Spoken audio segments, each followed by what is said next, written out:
And don't give me that look. Don't think you're getting at us by being cute. Well, why are you handing me this? What is this, more trash? Better be a written apology. Let's see this. Oh, look how big you are. Oh, this is very nice. Hey, we gotta get this framed. Put up at the top of the fridge. I can't stay mad at you, can I?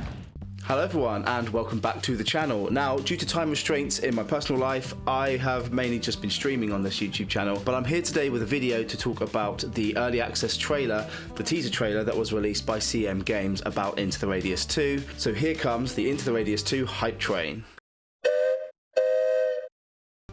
The first thing we see in this video is a huge improvement in the graphics. Now, before I say anything else, this is looking to be the PC version of the game, which is releasing before any standalone version. So that does mean that any of you who play natively on the Quest 2 or Quest 3 are going to have to wait. But the good news is that with their port of the first game being so damn good from PC to Quest 2, I do genuinely believe that when they finish these ports, they're going to be fantastic.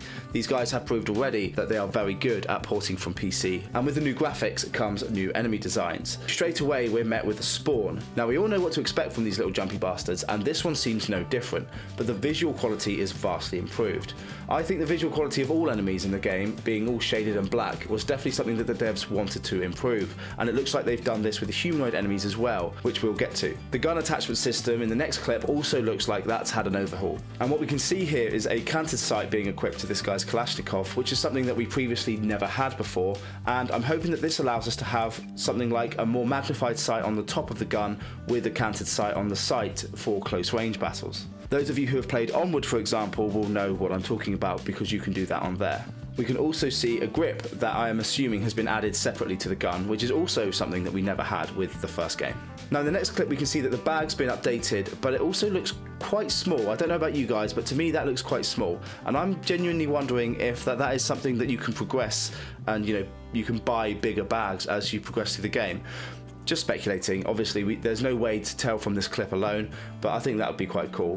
There's not that much to say about the bag, but it does look good. You can see that the clip's on the side of there, and it looks like a more protective case rather than a backpack. The map in the next clip looks like an island surrounded by red water, which was very similar to the castle level of the first game. But this map in particular looks a bit funky, and if you can look here, you can see that the map is kind of divided and has little bits of island which seem inaccessible. That's something that obviously, I don't know, there's probably bridges that we can't see on the map, but I'm intrigued to see what that map holds for us, because we know that the red water will kill you if you walk in it. But this clip also shows the world design that they've gone for, which I'm happy to say is a lot like the first, but with better graphics.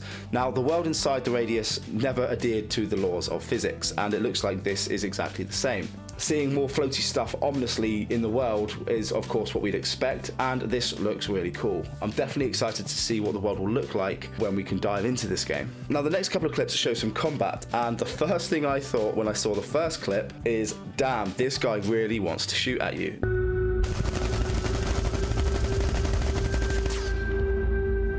Now, in the first game, you kind of get used to the enemy AI, so once you take cover, if they're shooting at you, they'll still fire maybe 2 or 3 rounds or 2 or 3 bursts whilst you're behind cover.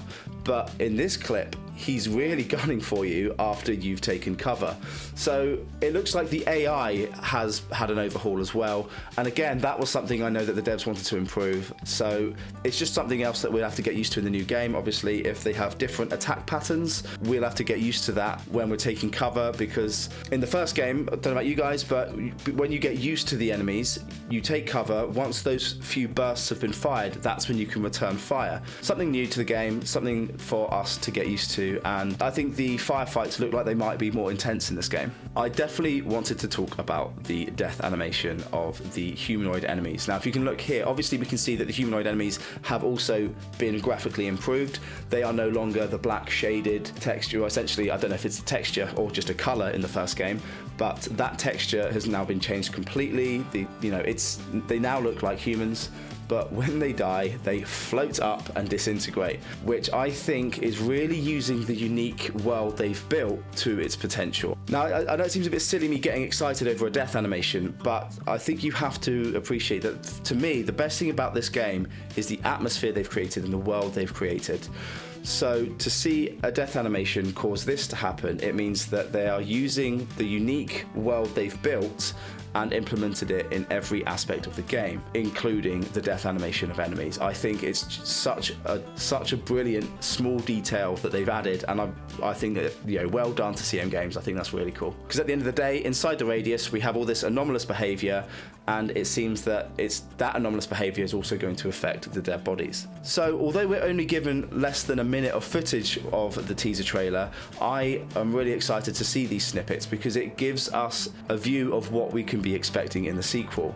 I'm also really happy with the release date because their initial roadmap said that they were hoping to release it in early 2025, and this is like a good 6 months before then, you know, more than 6 months earlier than we'd anticipated. So fair play to CM Games, because in one of their roadmaps that they gave us, they said that they were finishing with the updates for the first game to focus on the second game, and it looks like they've just been hammering away at it, just plowing through, doing a fantastic job. I'm hoping that the general feel is the same, the gameplay is much the same, and I do think it will be. In one of my streams I was asked, do I think it's going to be better than the first? 1000%. Not just graphically, I think the AI is going to be improved. I think that's going to make a big difference. I think the mechanics, they were really good at reaching out to the community, taking feedback, so I genuinely think that they know what they're doing. They're going to take the bits that people like, keep them the same, and improve the bits that they think can be improved. So 100%, I'm fully up for this hype train. I'm going to release another, I'll release more videos. I'll keep the hype train going. I'll make it a series. Every time we know a little bit more, I'll make a new video. So please subscribe if you are as excited as I am.